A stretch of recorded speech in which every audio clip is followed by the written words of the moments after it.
name is John, doing a video for BikeBible, and today's topic is going to be how to clean your bike as quick as possible.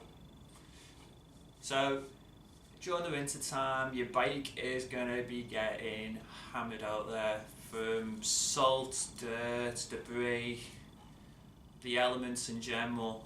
They're all going to affect your bike in the sense of it's going to look like this.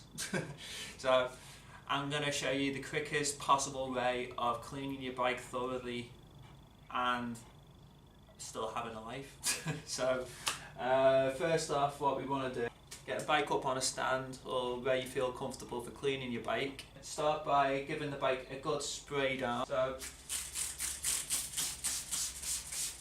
just spray the entire bike down. Next up, what we want to do now is attack the chain.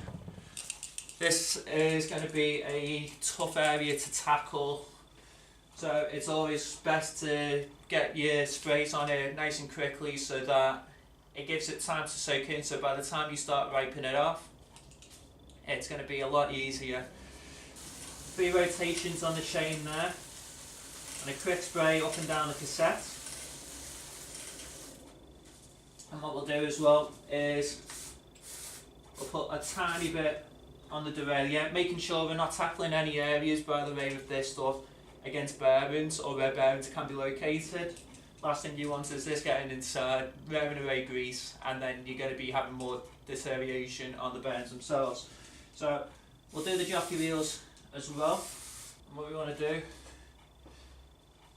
I'm going to be using 2 cloths, once to just attack the dirt on the frame, the other one is going to take off the excess water that the first cloth hasn't picked up. So we'll start from the top, work our way down. So just tackle the seat, do the top tube, do it around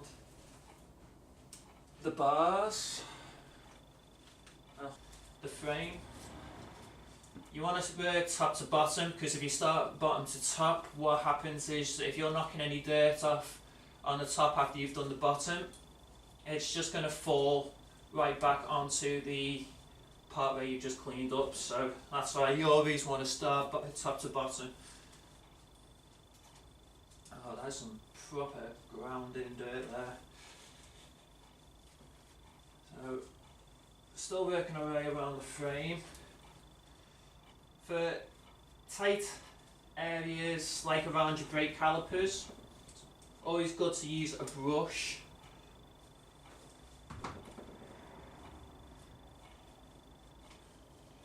To get in nooks and crannies. And what I like to do, if I'm just sticking to muck off for cleaning the chain and as such, then I'll put another application of muck off on halfway through the job. So that's exactly what I'll do now. More muck off the greaser.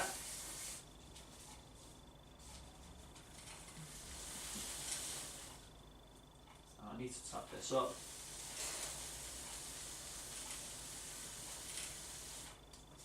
Again, being careful not to spray this on any areas that might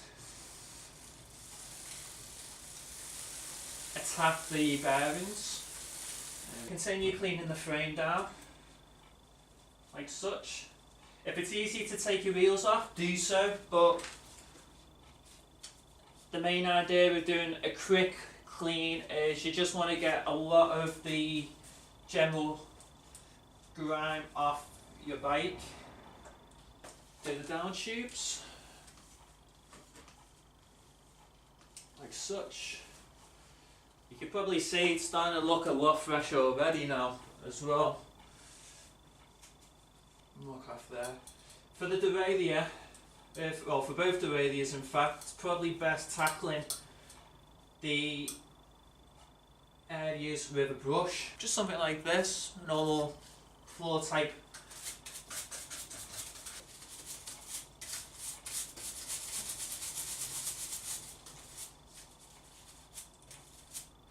Get into this side now. Get into the bottom part.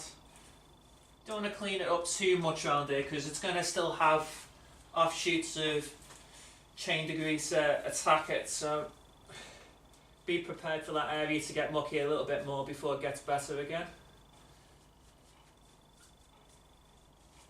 Just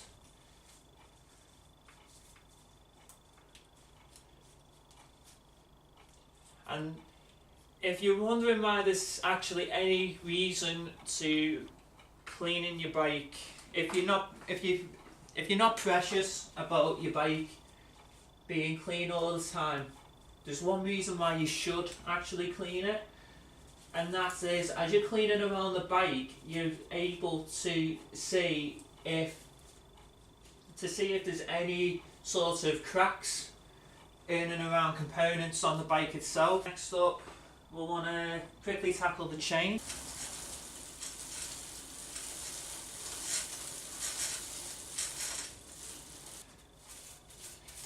So I'm using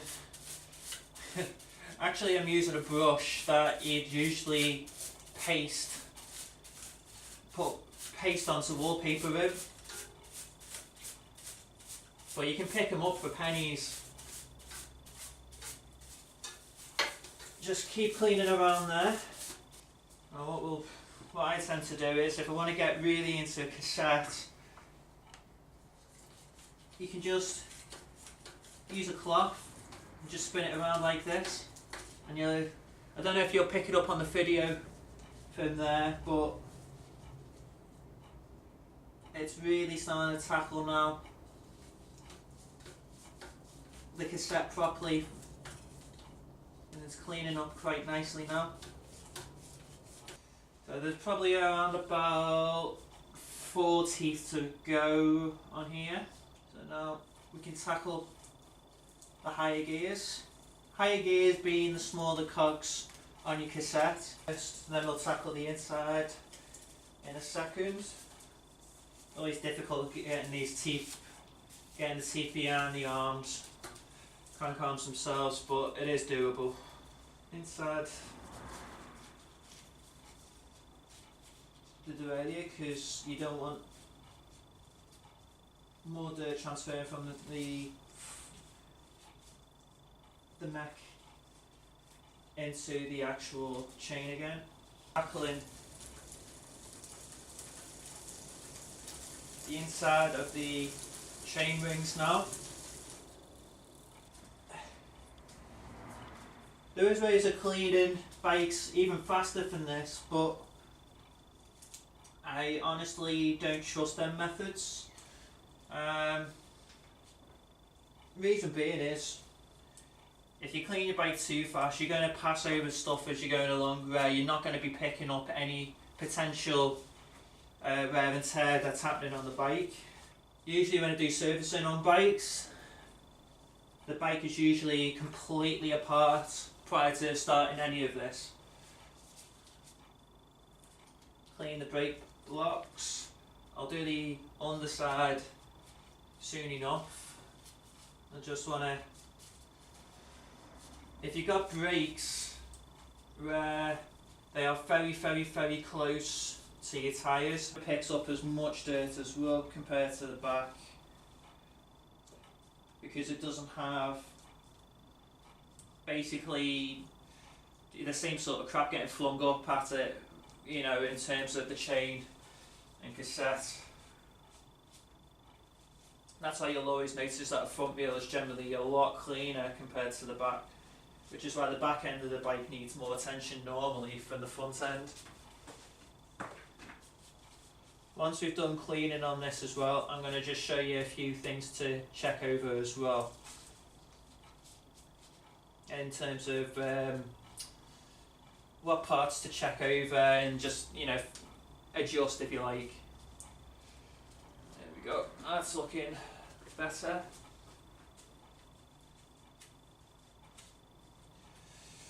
Just needs to get inside of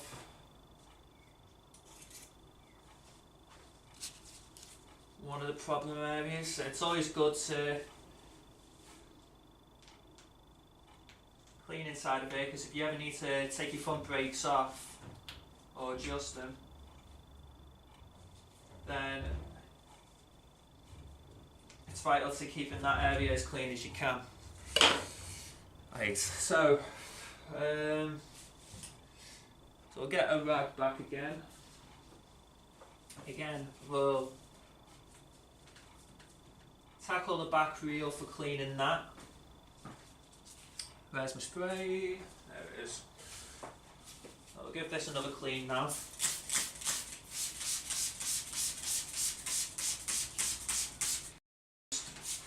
Go around the tyre, the braking surface. Right, so next up what you want to do, to tackle the parts closest to the BB shell or bottom bracket sort of area, what we'll do is we'll need to take the reel off for this. So what we'll do is we'll take the reel off for this, we'll go with cloth, and we'll start cleaning around this area. If you need to spray again to tackle any dirt, then do so, which is exactly what I'm going to do.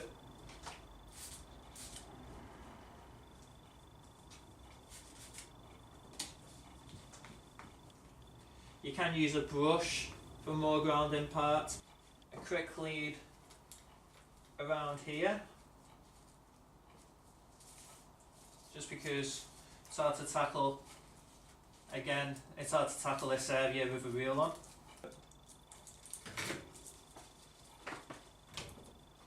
Always difficult getting this on when it's not on the ground. Again, get our trusted spray, just quickly around.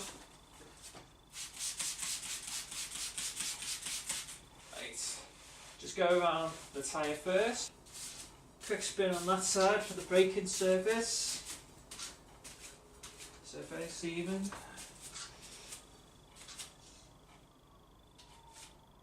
Just so we can just clean the last parts inside the fork itself.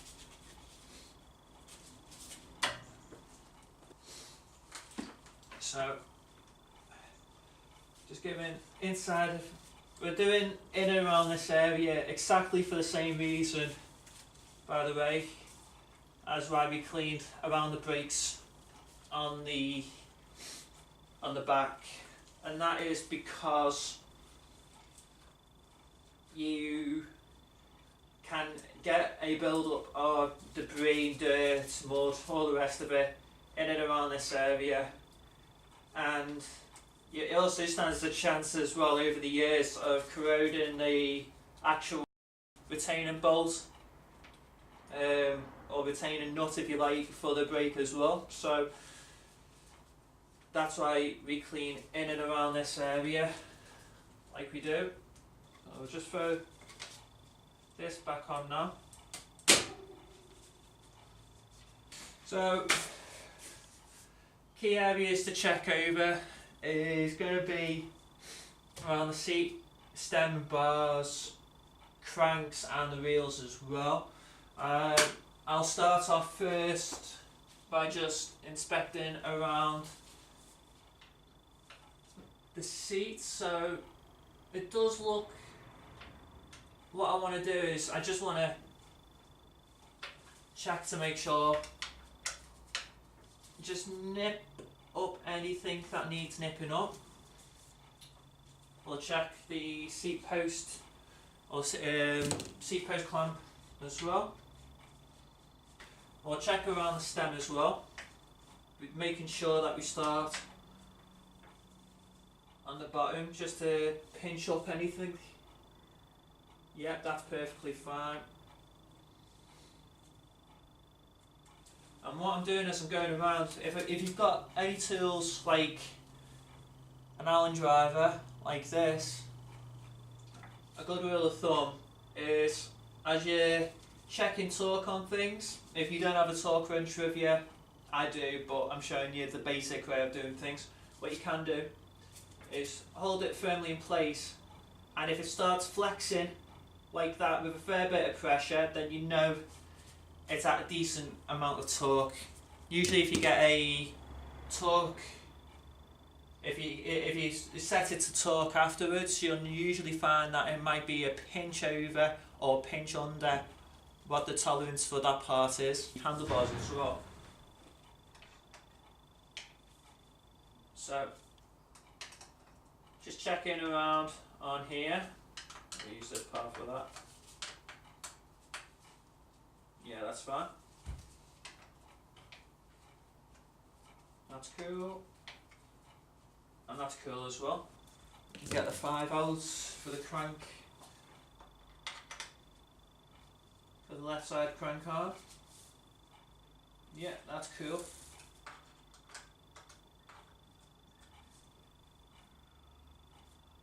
Now that one was a pinch loose on the inside of the left crank arm.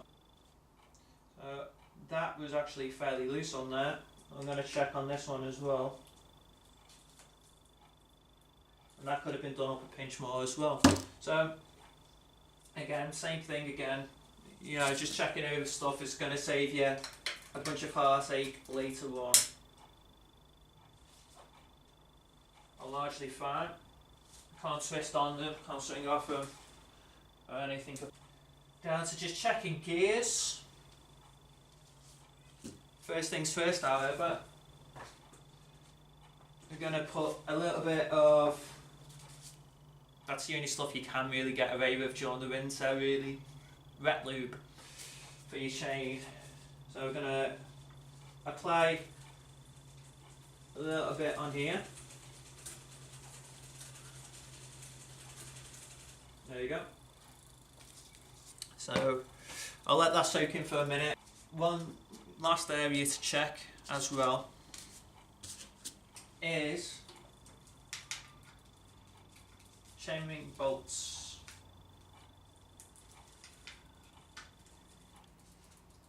In the summer or springtime, when you need to give it a proper thorough clean down, what you want to do is take the chainring apart, scrub on the inside of it, and then reapply any grease afterwards. I'll be doing another video on possible areas where creaks might be coming from in a future video, and that is going to be one key area to concentrate on, but not for the reason of bottom bracket like what a lot of people think, or where a lot of people think a majority of creaks come from. We're going to just check over the brakes real fast. So checking the front first, everything's down. Largely okay, but we can get away with just nipping it up just a tad more. So I'll press in on the brakes themselves, loosen this off a tiny bit, drag the cable a tiny bit in, and then reapply pressure to the retaining bolts or retaining screw. Yeah, perfectly fine. So same applies to the back, just make sure that it's, could do with a little bit of tightening on there as well. So what we'll do, again, I'll come around, press in on the brakes themselves using your finger in front. You know, the cable then just unload itself, if you like. And then we'll gently let go as it's getting tighter. Okay, maybe that was a tad too tight, so not to worry, we can just loosen it off. Loosen off the retaining screw, push the cable back up around about 2 millimeters.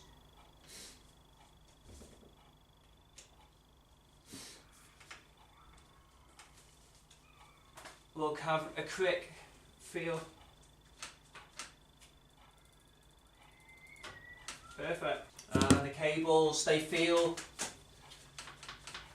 ironically it's been ridden in a lot of wet weather recently, but there's not been a lot of dirt to get inside the cables.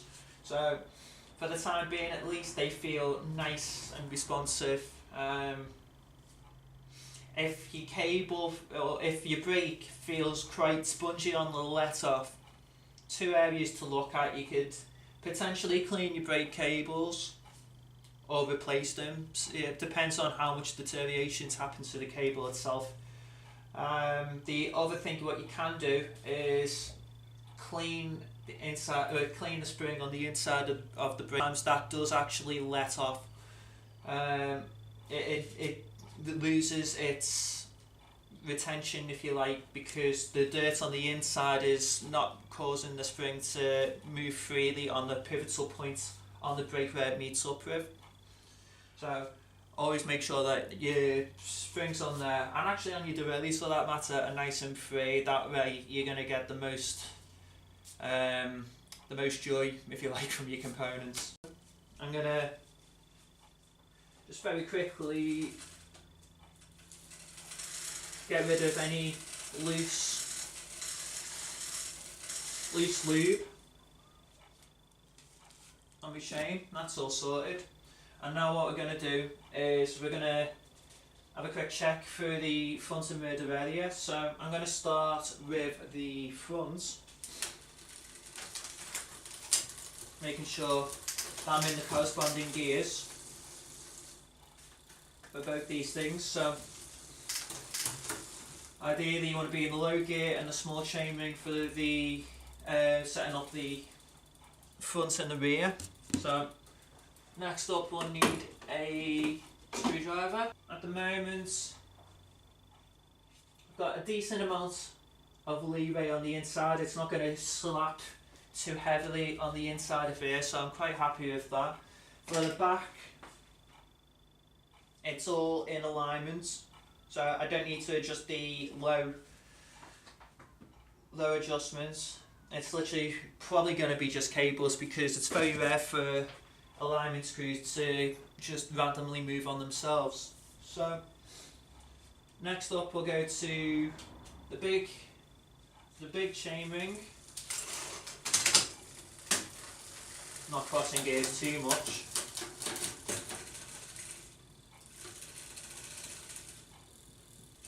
Now there's the slightest bit of play between the chain and the front derailleur, which means that this cable is stretched. So what we're going to do is we're going to move back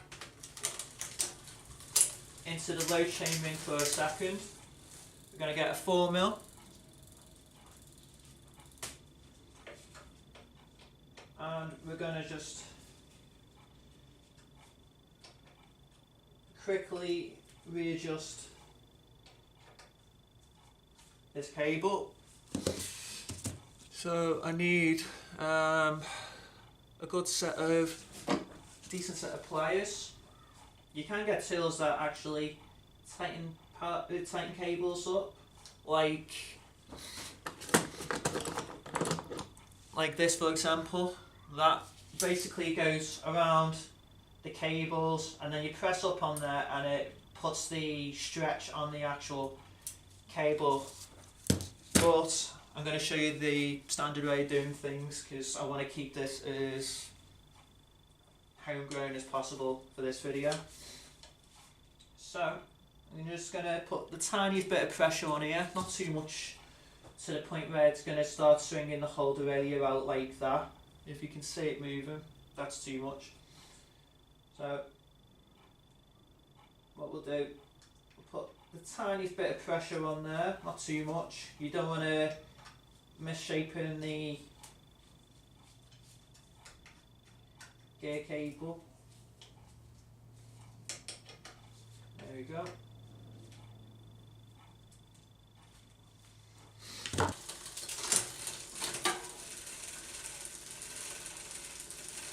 Yes, that's brushing ever so slightly against the chain, but not heavily, so I'm quite happy to leave that as it is. I'd like to thank you for watching this video and hope to catch you on future episodes.